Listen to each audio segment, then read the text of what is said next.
We're speaking with Father Lawrence Gauthier here today. Father Gauthier, a significant part of your priestly ministry was spent in the field of Catholic education.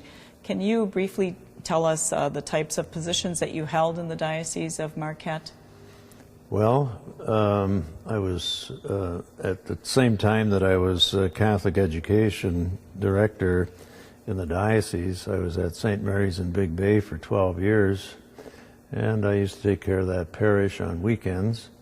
And when I was in the Sioux in 1955, when I was first ordained, I was assigned to Nativity of Our Lord Parish as the associate, and also I had the mission at Holy Family Barbo that I took care of and built a new church there 4 years into my ministry. And then, of course, I helped out at the various parishes in Sault Ste. Marie on the weekends and took care of Holy Family Barbo most of the time while I was superintendent of schools at Sault Loreto. And I was there for 4.5 years and went to Catholic University at the request of the bishop. Then, after 2 years of being a student there, received my master's degree in education and counseling, came back to the Sioux and spent 1 more year at Sault Loreto. Then Bishop Noah asked me if I would go to Holy Name High School in Escanaba. So I went there in 1963 and I spent about 5.5 years at Holy Name. And that was our largest high school. At one time we had as many as 650 students. And of course, Holy Name was co-educational, and you know, we had a principal for the girls' department and a Christian brother for the boys' department. I'm sure you remember that. And we had diocesan priests, of course, teaching religious education during the week, and that lasted for about 5.5 years. And then I was asked to come to Marquette by Bishop Salatka to be education director for the diocese. And then I was in charge of Bishop Baraga High School in its last year. So we tried to keep that school open, but it was not possible. After a study and review, we had to close Bishop Baraga High School in 1970. And about 1970 to 71, well, I'd say a little before that, we really didn't have a Department of Education until I came on board in Marquette. And we had a superintendent of education, but he was absent from the diocese, Monsignor Neil DeMoore, very well known throughout the country, especially for his work on boards of education. And I was appointed by him along with other superintendents of education from Ohio and several other states to work on a policy administration manual. We had, you know, not a system of, we wouldn't call it a Catholic school system, it was kind of a system of individual Catholic schools. And so it was during that time that we organized the Catholic education system with a diocesan office with staff. And so that was a task that was recreated at least 3 times during the 70s in order to meet the various needs of the Catholic school system. And because the Catholic school system was well organized, other departments of the diocese were not. Well, then I wrote a position paper on Catholic education with the idea of separating the other elements that were under the charge of Catholic education. At that time, the diocese, of course, was beginning to grow in new ways, and there was no department of liturgy, there was no department for personnel. The administrative department consisted of 1 person. So my recommendation to the bishop was to separate those elements that were under our department and suggested to the bishop that he appoint an administrator for each department administration, liturgy and spiritual life, and some of the other departments that were needed by the diocese. So we were able then to separate the educational aspects of the diocese and keep it under the Department of Education. And that was accepted pretty soundly by Bishop Salatka, and they began to organize other aspects of the diocese. Because at that time, Catholic education was probably much better organized than any of the other departments, because there just weren't any other departments in that sense. So we had, staff people to take care of religious education, early childhood right through high school. We had a director for adult religious education. We also had a director of personnel at that time, because Catholic schools were little by little were diminishing, and we had to address the needs of Catholic education and religious education. So we had appointed, a staff member for that. And so these were, in those days, we didn't have formal contracts of any sort, and all of those were developed. We needed constitutions to govern these boards of education. Not only parochial school boards, but also area school boards where more than one parish was involved. So these were some of the things that were happening and changing, of course, in that area of Catholic education. So a lot of this, of course, just developed as the need had developed. So those were some of the things that we had accomplished early on as superintendent of education. What has fueled your passion for Catholic education? Well, I think I never thought I'd ever be in the field of education, and I was studying really with Father Joe Lawless, who was a Jesuit friend of mine, and we were privately studying Spanish with the ideas we wanted to be a missionary in Central or South America. Well, of course, when the bishop called me and said, we need somebody to go to Catholic University, we need a superintendent of education in the diocese to organize diocesan efforts in education. So I figured, well, this is God's will, and I readily accepted it, and that's how I got really involved in Catholic education. And when I was at Loreto, of course, I was involved at the Catholic school there as a guidance counselor, Latin teacher, religious education teacher, and I got to like kids, and so that kind of passion, my desire to spend a great deal of my life in that area of working with kids and teachers and so on. So it's been a great past experience, let's put it that way. If we go back quite a few years, 1884 actually, in his Lenten pastoral in 1884, one of our early bishops, Bishop Verton, said, quote, "Education is a vital question of our times."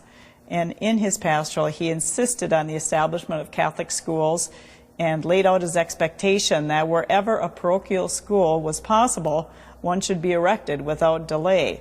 So tell us about this status of the diocesan effort to establish Catholic schools around 1955 when you were beginning your career. What were the schools like then? How many schools did we have? How many students? Well, just to relate to the statement by Bishop Burton, by the way, I did not know him personally. He was quite a bit older than myself. But that stemmed from the consuls of Baltimore. There were 3 consuls in the mid-1800s, and in 1884, the consul of Baltimore, the bishops of the United States, addressed the need for Catholic schools because, as one estimate was, about 1 million children in public schools had lost their faith. And we have to understand that, we were a minority in the population, and the public schools were very anti-Catholic throughout the country. And this, of course, concerned the bishops, and it was then that they decided to establish a Catholic school at every parish in the United States where possible. So Bishop Burton, of course, was expressing that message of the Conference of Catholic Bishops back in 1884.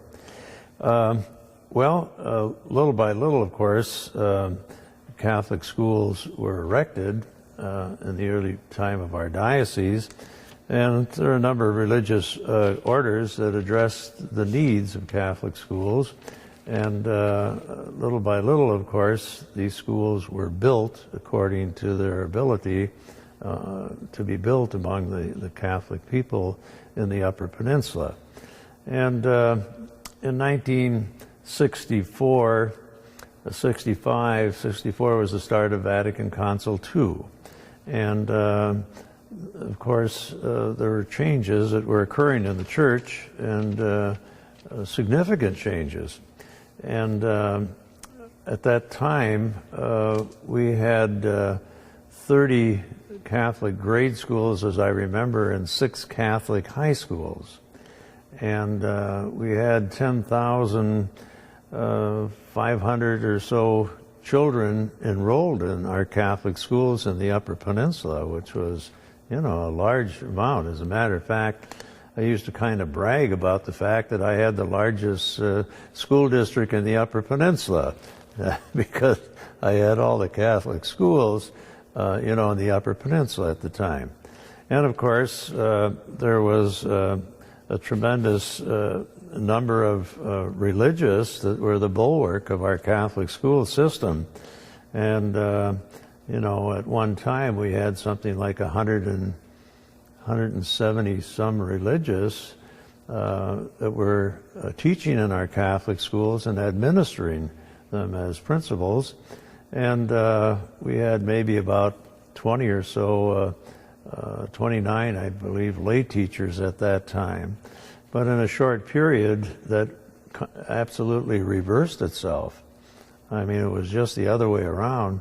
As the sisters, of course, were undergoing transition in Vatican Council II, they were allowed to enter different ministries because at that time, the 2 ministries that sisters addressed themselves to were being teachers in Catholic schools and nurses and administrators in Catholic hospitals and orphanages, things of that nature.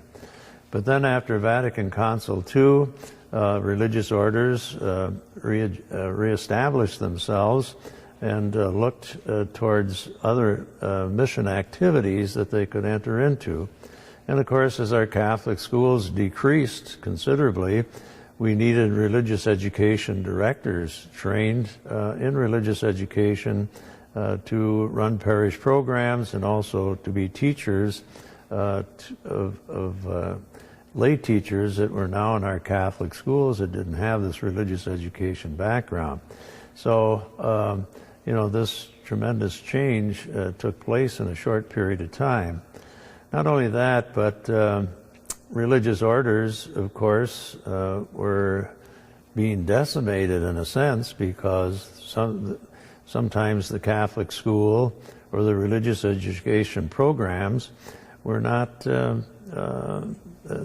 didn't satisfy one aspect of the Catholic population.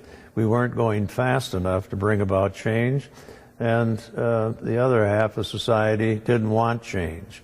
So this caused, a lot of difficulties. As a matter of fact, we lost a lot of sisters and brothers in the teaching profession, and sometimes even in religious life.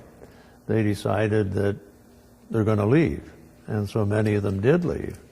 And it was a sad time because we were, in the progress of trying to maintain our schools. And about the same time, 1964, teacher unions became a significant factor in schools, and it affected our Catholic schools tremendously because now they had the power to get higher salaries in the public schools. it was our attempt to try to meet those salaries. So we had to develop salary schedules and personnel policies, a personnel policy for teachers. It was a difficult time because, again, it came down to economics in many ways. If you wanted to allow Catholic schools to reach out to all the children of the diocese, not just those that could pay tuition. And that was the dilemma we were faced with. And so we tried to develop all sorts of third source funding opportunities, set up what we have today. Almost every Catholic school that we have today has its own foundation. The Legacy of Faith was another opportunity on the part of Bishop Garland to address, the problems in Catholic schools primarily, but also religious education and Catholic charities. And so, we had a goal of $10 million. Well, we got $4 million, almost $5 million up to this date. And that's been a significant help, too, to our Catholic schools. And that's an endowment fund, correct? That's an endowment fund, yeah. And each school, I believe each school has their own endowment fund. So we've made a great deal of progress in that regard. We tried to match the public school teachers' salaries about 90%. Well, we were doing that for a while, but it was impossible for us to continue that. And so, our Catholic school teachers make a significant contribution to our Catholic schools at a great sacrifice personally to themselves and their families. But we have a strong core of people that have, really made our Catholic schools what they are today, and they're doing a great job. One of the things I tried to do to help this transition from from religious to lay was to establish a teacher volunteer corps, something like VISTA, or some of the other types of volunteers that the government established, to send young people to third world countries to do all sorts of things.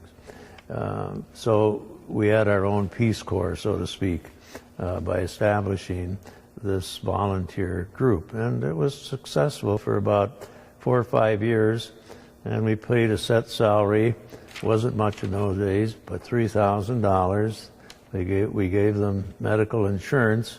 We didn't have any retirement funds for them at that time, but the idea was to ask them to give 2 or 3 years of service on that basis, and we would provide living quarters for them, and they would have to have their own car, of course.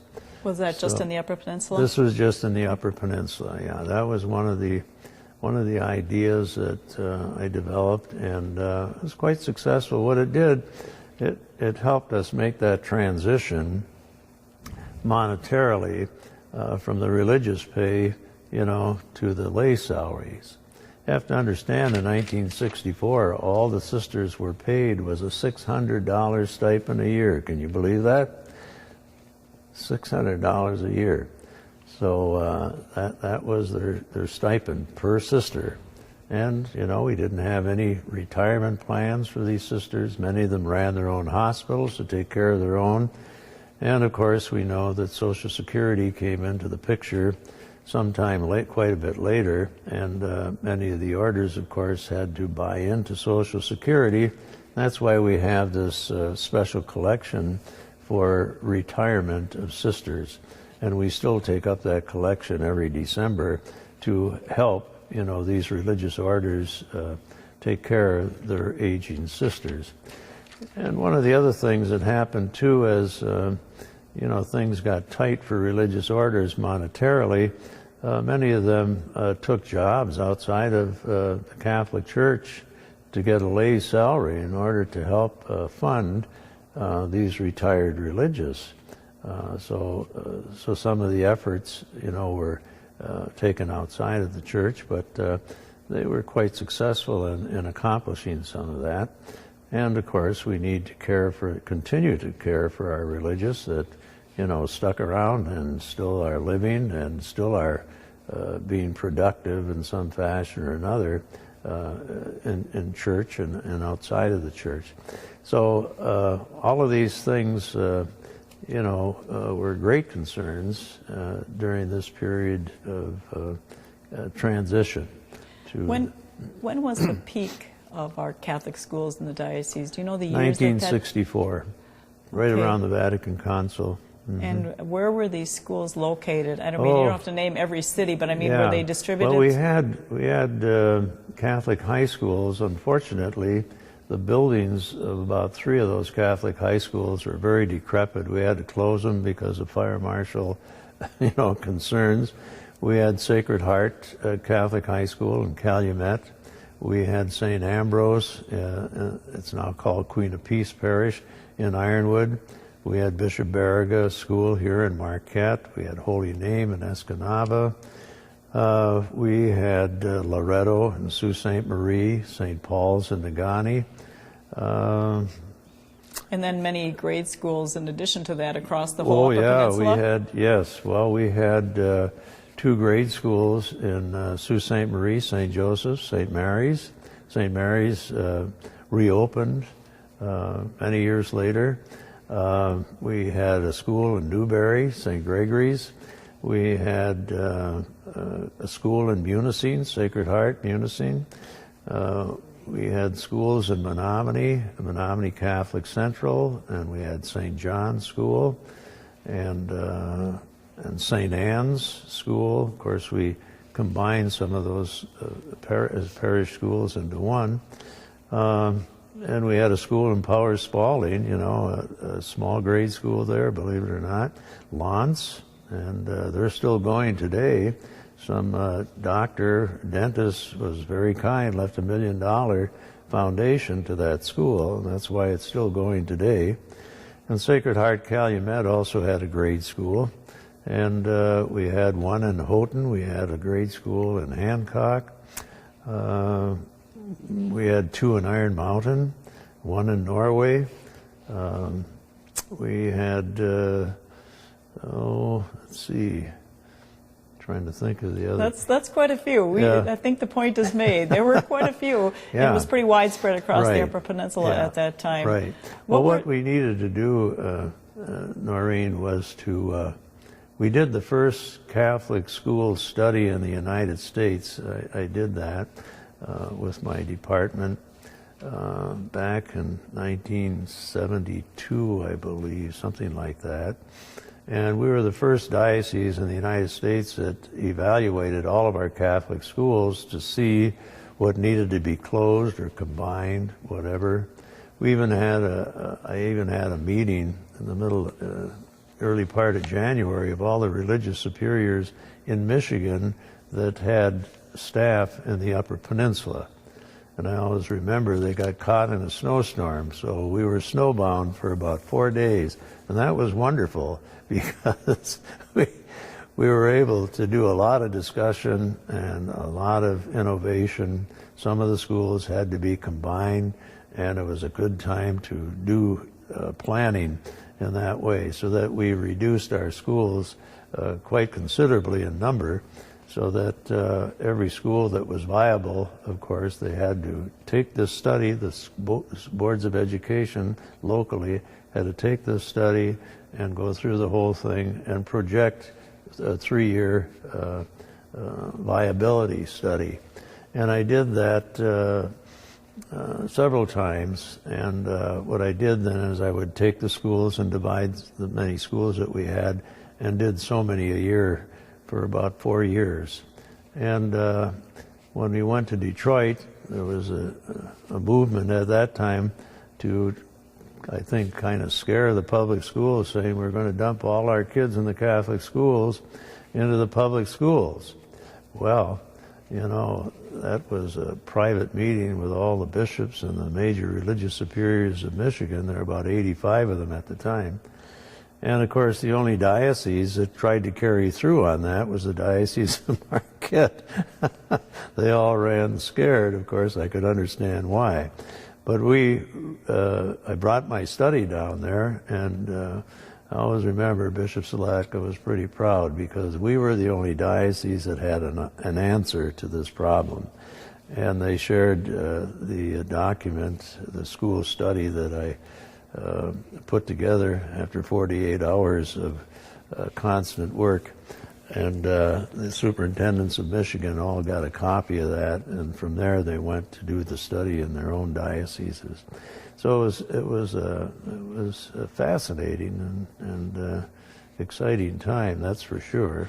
What were some of the features of Catholic schools, or the things that Catholic schools were known for in their heyday? Well, they always were known for discipline, you know. Sometimes there are a lot of disgruntled people, I suppose, because the discipline was quite harsh at the time. What do you mean by harsh? Well, what I mean to say that, you know, the sisters expected certain things, and so did parents, you know. I mean, I can always remember my dad saying, you know, if you misbehave in school and that nun gives you a rap across the back of the head when you come home, you'll get twice that, see. But parents were very supportive of the sisters, and of course, some of the kids, I don't know, I went through 12 years of Catholic schooling, and I don't regret 1 year of it. It helped me be who I am, and but you know, there would be some people who would be disgruntled naturally, and I'm sure, you know, when people sometimes talk about that some people who went to Catholic schools and left, of course, you know, we don't know what happened in public schools. I'm sure they had certain discipline problems too. But, you know, we always had to hold a higher standard than the public schools because that's the way, you know, the sisters taught, and that's the way they disciplined. And we always had a good academic program. And I think when we look at all of the Catholic graduates, I would say that the majority of them have been very, very successful and played a great part, you know, in building up our country and as well as the church. So that was a very important aspect. That was difficult for our parents too, because I remember, you know, I think my dad used to pay something like $50 a year at Bishop Barriga for me to go to school, you know. Well, in those days, people didn't make much money, and that was a real tough time for parents that had to come up with those few bucks. But I think the thing that's most impressive to me is that the Catholic Church built the largest independent school system in the world, and that's, you know, we can take pride in that because parents and grandparents and great-grandparents today, they made that possible through their monetary offerings and sacrifices. And of course, the inclusion of religion. Well, this is the significant difference in the Catholic school. I was reading over today some of the stuff that I had written in the past, and the emphasis is in the 70s. You see, what happened was there was a movement that we no longer needed Catholic schools, and of course we should concentrate on religious education. There was a Christian brother by the name of Moran, and he was a great proponent of adult education. And his idea, and he influenced many people in this country at that time, that we ought to just drop Catholic schooling, religious education, elementary, concentrate on adult religious education. Well, of course, this lasted for some time. As a matter of fact, one of our priests, who is still around today, he had taken a course from him, and he was a strong proponent of just adult religious education. Well, you have to understand these cross currents were moving rapidly in this whole area of education, and what we really needed was a statement from the Catholic bishops on why we needed Catholic schools in our day and age, and of course that was a significant document that the bishops put out called "To Teach as Jesus Did," and that helped define from then on, Catholic school philosophy in a post-Vatican II church. And that was one of many documents, of course, that came out. There were others in Vatican Council II back in the 60s, of course, that, wanted to strengthen this whole idea of Catholic schools. But until then, we were kind of wandering a bit, from a philosophic point of view. Why, if the public schools can give good education in a particular community, well, why send our kids to a Catholic school? Well, there's a difference. The difference is, that that document said the purpose of Catholic schooling is to build a faith community and to also, teach the truth, those sorts of things, see. So the guidelines that this document gave us were very strong guidelines and helped define the philosophy and theology of Catholic education, that, our schools were to be God-centered, and the atmosphere of the school, the teachers who taught in those schools had to be Catholics with a capital C, that they lived and witnessed their faith, you see. And of course, the liturgy played a great part too, because that was part of Vatican Council's big movement. The first thing that we did as a church after Vatican Council II was, go after the liturgy, to update the liturgy, put it in our native tongue, and all of these sorts of things.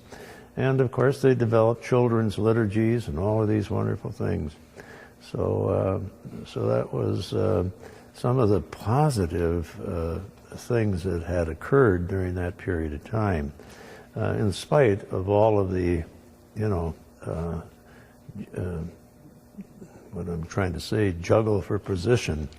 And I came to the conclusion myself that, Catholic education can't be just one aspect. It's got to be the whole thing. Adult education, religious education, Catholic schools, and we, and our school populations began to drop. In the 60s, some of that was because the population itself was dropping in the country, and that gave us another headache, because if you got classrooms and schools available and there's nobody in the classroom, your expenses for running the operation would be much more expensive. So we decided to start doing something different. We introduced kindergartens, and that was a good start, because we noticed that people that had both parents had jobs. They were sending their kids to preschool programs, different organizations were opening up preschool programs. He said, well, if that works, and they're willing to, and they were paying more money for those programs than they were for tuition in Catholic schools. It's kind of interesting. So was then this about in the 70s? This was in the 70s, okay. yeah, 70s. And of course, then we instituted the program to start opening kindergartens, you see. And that helped boost our enrollment in the schools. So those were some of the challenges that we faced. You must remember, too, that because the Catholic school was so closely related to the parish,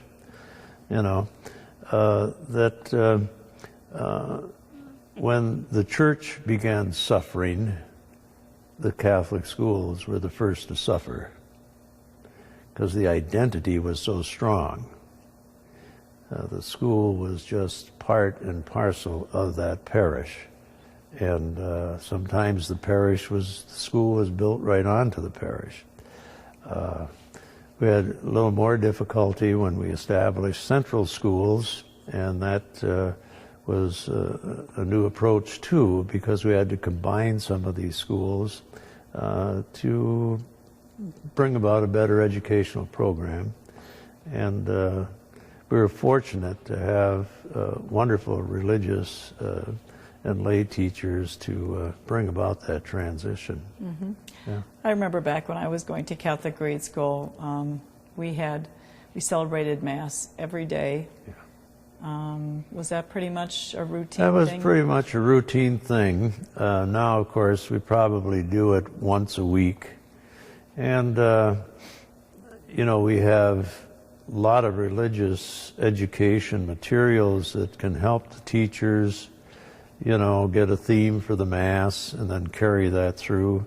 And I think a lot of the kids that in those days, as well as today, their parents get involved in the school. And these are parents who are involved in their parish for the most part.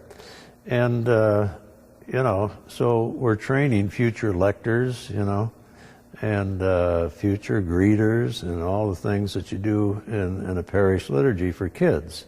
Some of those liturgies, of course, had to be held in a central school, in the school gymnasium. Others, of course, tried to do that in a church if it was close by.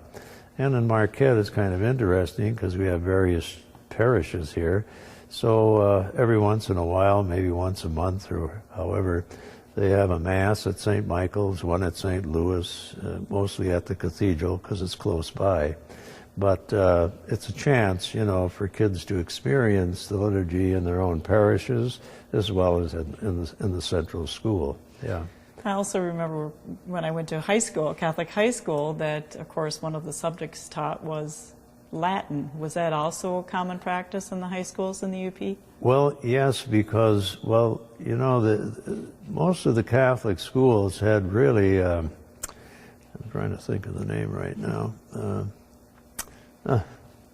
just slipped my mind, but classical studies were important. I mean, when I went to Bishop Barriga, you had 4 years of math. I don't think I learned too much when I got into geometry or trigonometry. I was never that sharp in math. But we had 4 years of math, just to give you one example. And then, of course, you would have chemistry, and you'd have physics, and biology. I mean, strong in the sciences, the academics.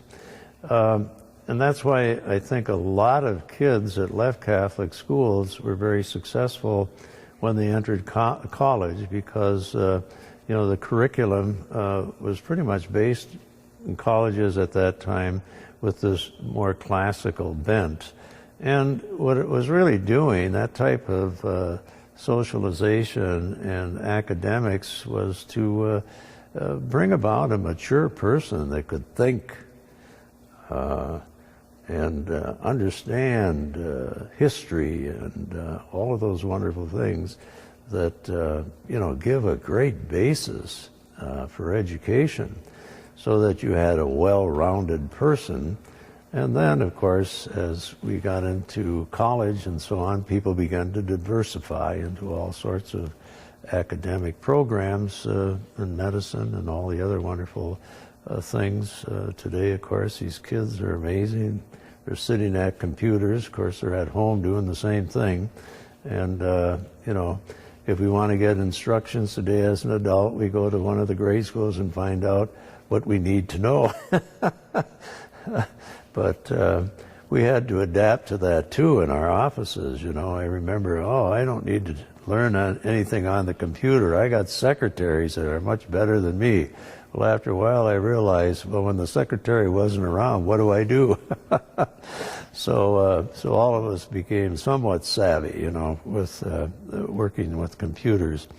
But and the diversification, of course, when they got into college, many times, even today, students may take 3-4 years of college before they decide to go into a specialized field. But in Catholic schools, I think basically the classical studies, the basics of education were always taught and taught well. Yeah. You talked earlier about the role of women religious, obviously in the schools. What about the role of the Christian Brothers?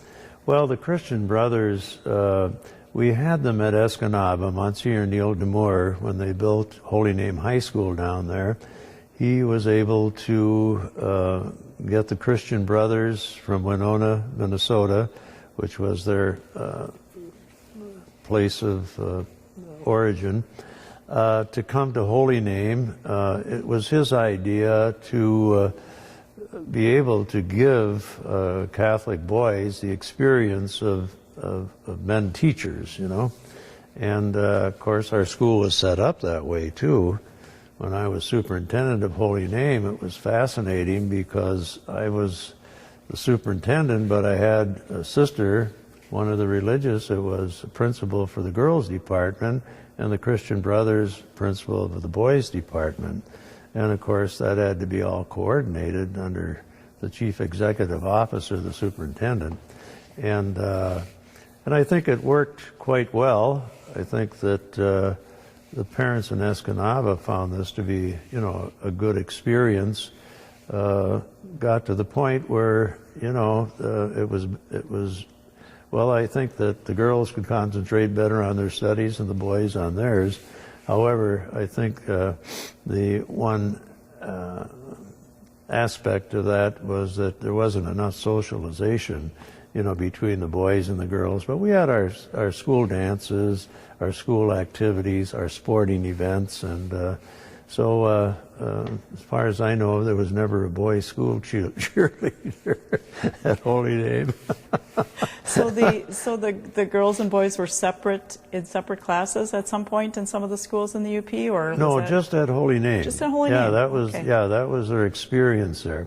You see, you had the advantage of having men teachers. That was one of the things we tried to do when the kids got into 7th and 8th grade, and in the high schools, make sure we have some men teachers, because the sisters were women and they taught all these kids. And so, they needed that male profile in the school to, bring out the qualities of the boys. And the Christian Brothers did that quite successfly, at Holy Name. As I say, there are some drawbacks with that type of educational program.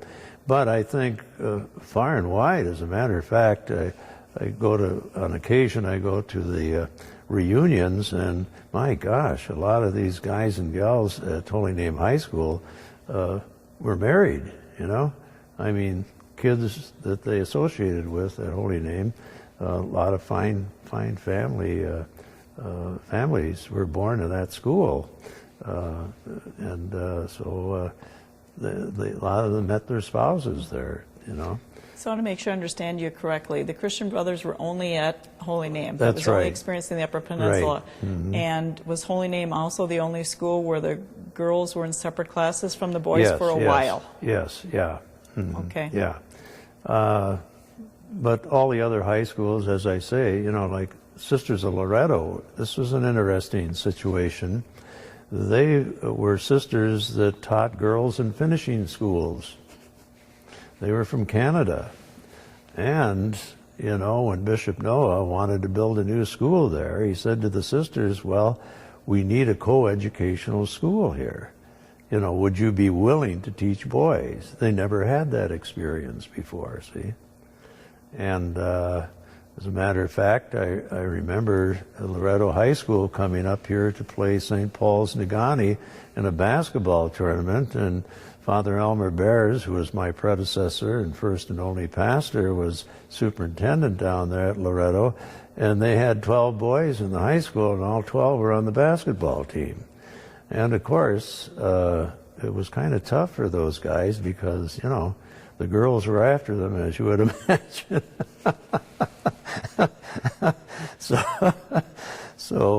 But gradually, the boys began to integrate into that school, and so it was, I would say pretty close to 50-50 as time went on. And we used to have a lot of kids from Canadian Sioux come over before they had Catholic high schools in Canadian Sioux. They didn't have any. And so the mothers, of course, were sending their sons and daughters over to Loretto from Canada. So every day they had to cross over on the ferry boat, and come to school. So that was quite an interesting aspect. And some of the boys that came over from Canada were just top-notch guys too, and many of them played hockey, and they're all the athletic things that we had going there at Sioux Loretto. But that was a different experience. Mm-hmm. Hey, you mentioned the sports. We didn't talk about that before. Yeah. We had several really good basketball and football Catholic high school teams in the UP, didn't we? Well, I tell you what, if you didn't go out for football, you were a sissy at Holy Name. And I remember we had a junior team, and then we had another team, and then we had the varsity. And we had 3 football teams, and we didn't have enough uniforms to go around. So I can always remember one of the Brum boys, lives here in Marquette, his name is Bob Brum. He was our coach. And the city of Escanaba was putting in gas piping, and they didn't know where to dump their sand. And we had a big hole in the back of Holy Name High School when they built the school, and it was never filled. So they dumped all the sand there. And so Bob Brum had the players out there every day stamping down that sand, building their legs, So we practically leveled off that whole lot back there.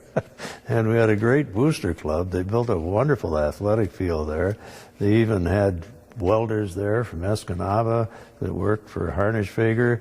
They built stands to seat about 1,500 people. They put in a scoreboard, underground watering, put a fence around the field, and just had a top-notch football field. And I always remember one of the guys that was coaching football at Bishop Baraga. They hadn't started that sport for some years because they didn't have the money to do that, because football is pretty expensive.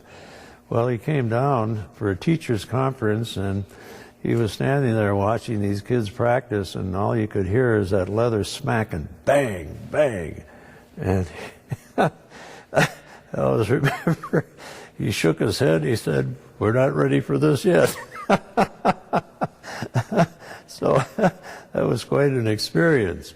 And of course, we always had a very fine basketball team, and we competed against Escanaba. And for a long time, they wouldn't allow our football team to compete in their league. And I went to the school board meeting with some of my members, and they held us off during the whole meeting.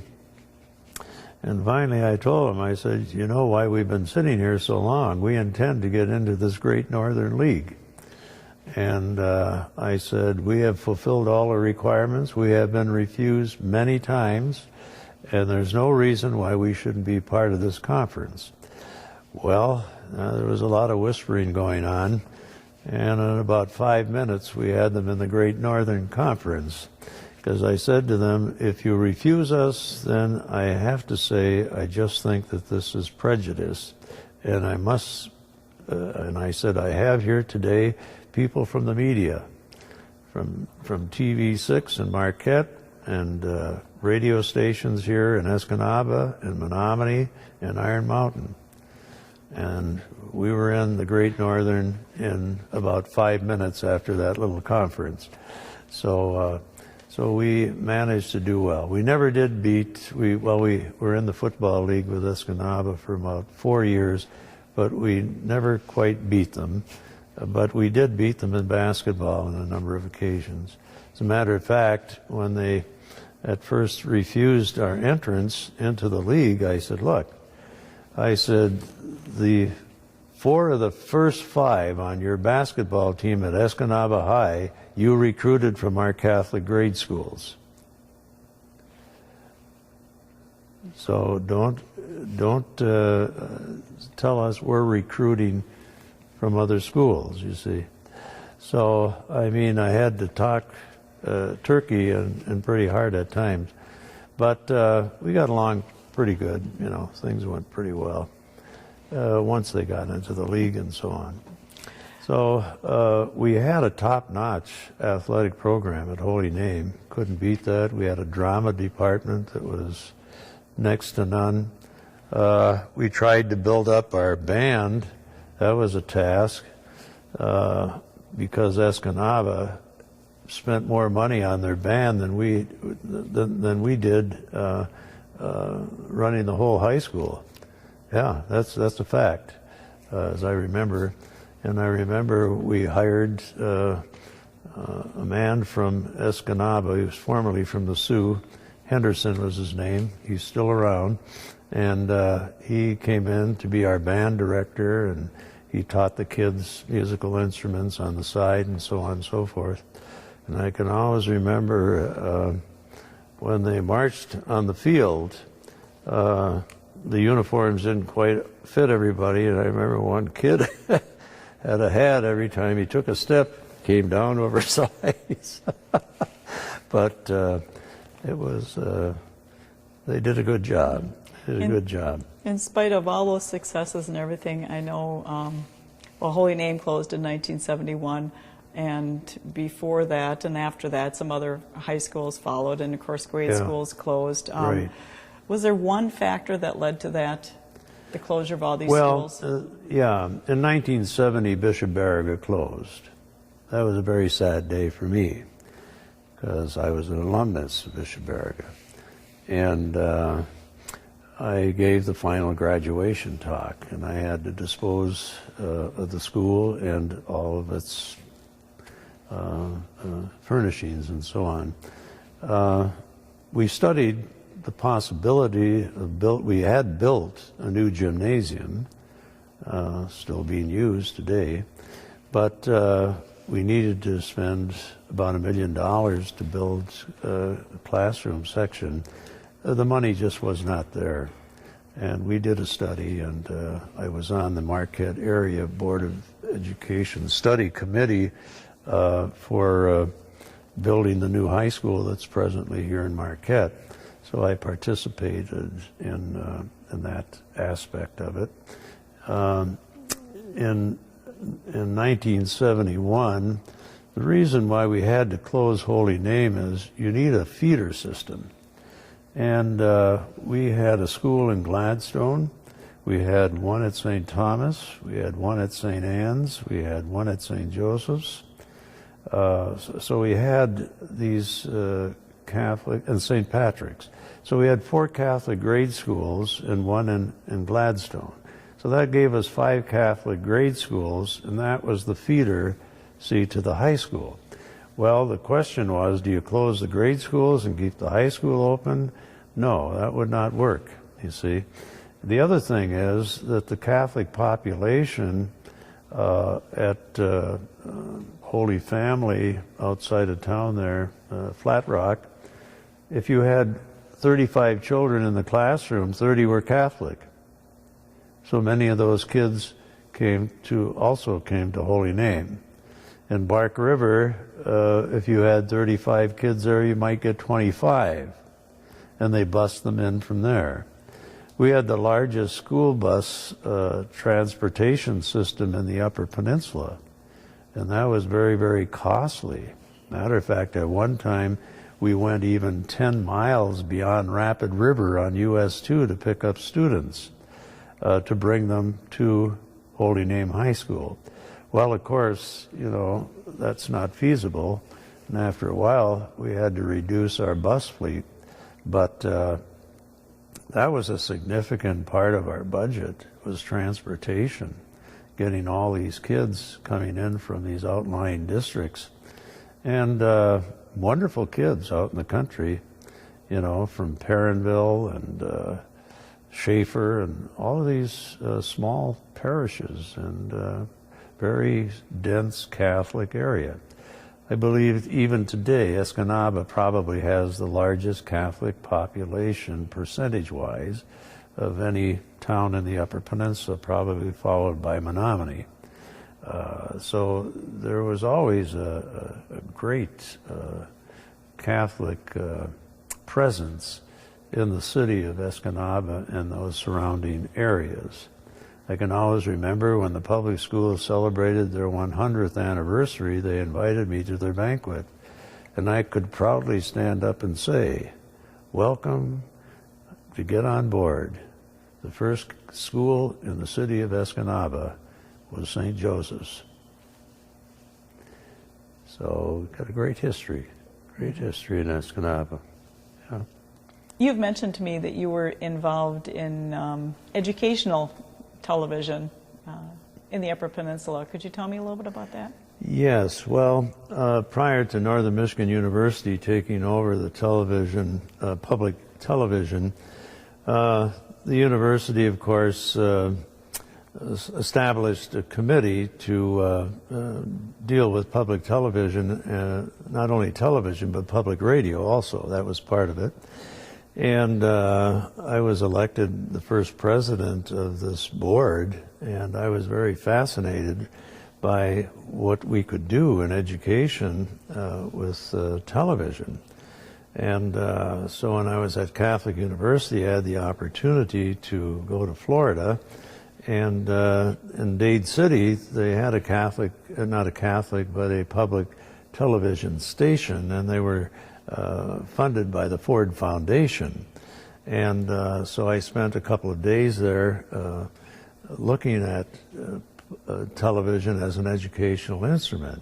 Well, of course, when I came back to the diocese, I was very fascinated by this, and I attended at La Crosse, University of Wisconsin, La Crosse, a course down there for 2 weeks on television. And so I learned how to set up television studio and interview and do all the sorts of things that, you would do in a television studio. So I came back to Marquette with the idea, wouldn't it be wonderful if we could set up our own studio for Catholic television in the Upper Peninsula? Well, they had moved my office to the old orphanage building. We had a stage that was there. And so I decided I would get in all the electronics necessary so that we could have our own television station. My theory was that instead of sending my staff out all over the Upper Peninsula at all hours of the day and night, to try to do teacher training, do adult education, all of this sort of stuff, it'd be nice if we could have our own studio. So we even had the studio set up and everything. And I went to the bishop and asked for $30,000 to buy the equipment from Marquette High School, because they had their own television operation there. Well, he thought it was too expensive to go forward, so we couldn't do much about that. But what we did then is I got in contact with Chicago. They were good friends of mine, and they had Catholic television down there. St. Paul, Minneapolis was another place. I picked the brains of these guys, brought my whole staff to St. Paul, Minneapolis to see what they were doing. They were making their own videos and all that sort of stuff. So, we came back with the idea that we'd try to do that if we could, but we didn't have the money to fund it at that time, so we were ahead of our time. But so this kind of inspiration of getting involved with television as a media of communication for teaching was foremost in my mind. So we never had the money to go forward on it. We were probably maybe 15 years too early. But we'd even had conferences I set up for all our teachers, our priests, all of them, to come to Northern Michigan University, and John Major gave us lots of ideas that could be used. But our relationship there with NMU was very good, because all of our schools had a television set, and they had what we called a portable tape recorder, which was about 100 pounds. Since then, we made headway.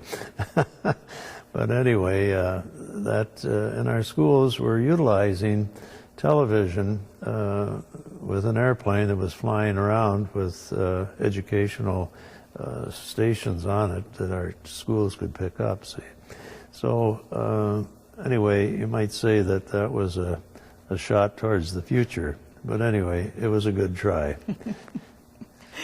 Well, speaking about the future, well, let's talk about the present in order to reach the future. Yeah. In the early years of his tenure, especially 2006 and 2007, Bishop Sample made Catholic education a high priority when he took over the diocese. He formed a task force for Catholic schools, and they developed a strategic plan for Catholic schools. Bishop Samples also indicated another priority, of course, is faith formation, in the parishes. How does all this, do you think, fit in with what has come before and, what is occurring now with Catholic education? Well, I think that, in the early days of the organizational process in the diocese, a lot of headway was made, and of course, we refer to the Department of Catholic Education today as faith formation, and that's probably a better title. Again, in my day it was a little bit different because the emphasis, I was trying to separate education from some of the other aspects that we were tied into, but we were tied into all of that. We had faith formation under our, and the audio-visual library, that was under our department. Mary Grove Retreat House was under our department. Well, I think that, Bishop Sample is trying to get back to the basics again. And we're always striving to do that. We had criteria for religious ed teachers and so on, different criteria we had so that they could meet those criteria and be better educated as religious instructors. And I think what he's trying to do, of course, he sees the Catholic school, as we did in the past, as being a very vital part of the Catholic education picture. And so he's willing to expend the money that's possible to make all of this possible. And by, updating the curriculum or making it, more faith-centered and so on. So all of these things that he's doing for religious education and formation and the Catholic schools, I think it's a very big concern of our bishops that so many people have fallen away from the church, that this is a great evangelization tool, and we need to get back to some of these basics that maybe we have kind of shied away from in the last 10 years or so. So, I wish him well in what he's doing, and I support his efforts to have a capital campaign drive when that's feasible to accomplish these things. But that's a big job. Yes, Bishop Sample is in step with the U.S. bishops in that they are saying that the Catholic schools are the responsibility of the whole diocese, not just the parish or the parishes where they're located. Yeah, this seems to be the approach that the bishops are taking. Now, of course, I'm not a member of the Diocese of Orlando, but I've been helping out there for 17 years, and they just had a diocesan-wide drive, to continue to strengthen the Catholic school curriculum and the religious ed curriculum. So, many of these dioceses are undertaking a diocesan approach to finance because of the, great need, but not only the great need to do these things, but to find better ways to support our Catholic schools and religious education programs so that we can strengthen the faith in our dioceses. That's why evangelization is such an important aspect. I never mentioned this, but I was director of evangelization in the diocese too. And it was something that I found to be very fascinating and interesting. And we have to continue to do this. This is an ongoing process. How does this call for broad support among the faith community in the diocese for Catholic schools fit in with the history of Catholic schools in the diocese, do you think? Well, back in 1980, I had mentioned to you in private that, I had proposed then a diocesan-wide campaign, not separate from the Upper Peninsula Catholic Services Appeal, but that part of the monies that we collect, a certain percentage, ought to go to support our Catholic schools and religious education programs in a much more meaningful way than what we were doing with our operational budgets. We needed more access to money to do more things. So, and this capital campaign is very important because it not only addresses Catholic schools and religious education, but I mean, in the 50s, back in the 50s, Bishop Noah was the great builder of schools and churches. And, some of our churches now need to be upgraded and taken care of. And perhaps there may be a need, too, to address the Catholic school building maintenance programs and maybe even a new building here and there where it's feasible. So, all this money, if we can raise what they would propose to be able to be raised, many of these needs could be taken care of along with Catholic charities and other things the diocese has a need.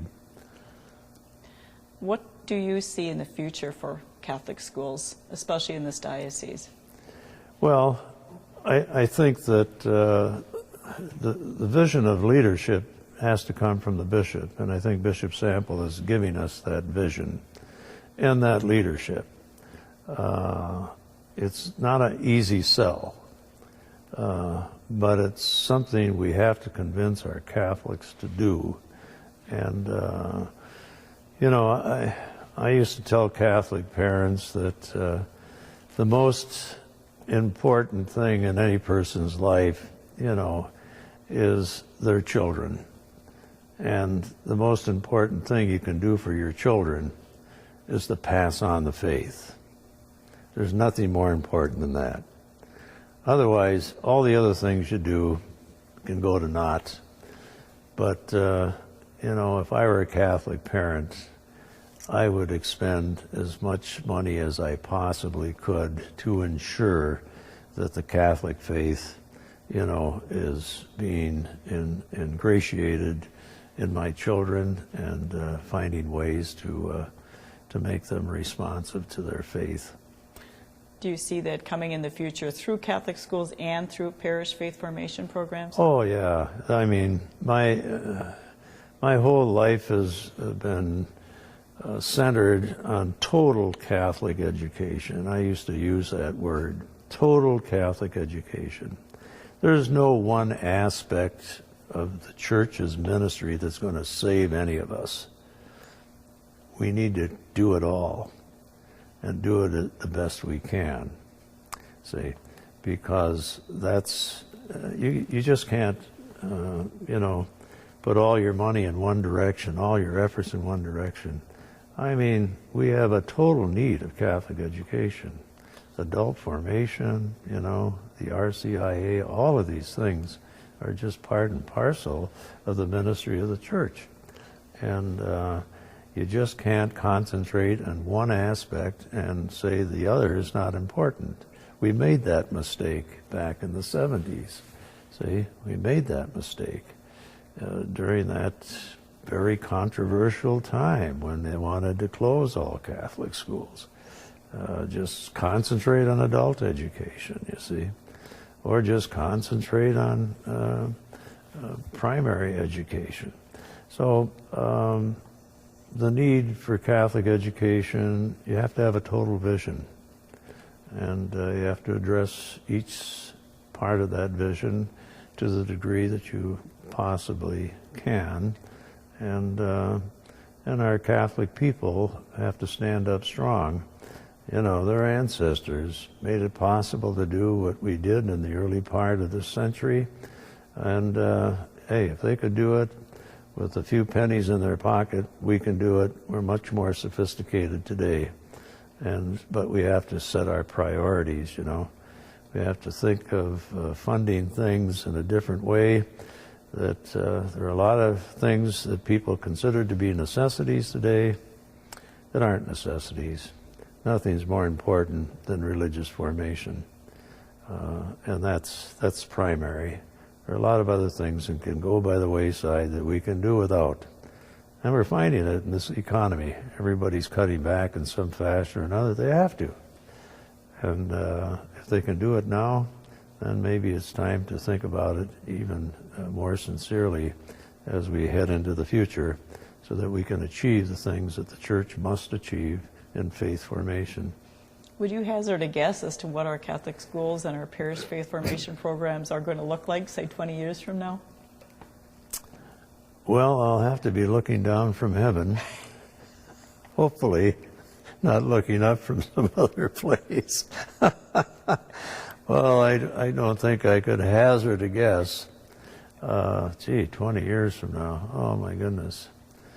Well, you got future generations. If we instill the faith in them properly, then they'll carry on the work that their parents, grandparents, great-grandparents, and so on have done in the past. So I guess the future, you know, really lays in their hands. It's not something we can project that far ahead. But if we've made the progress we've done in the past and continue to do now, then I think the future will take care of itself.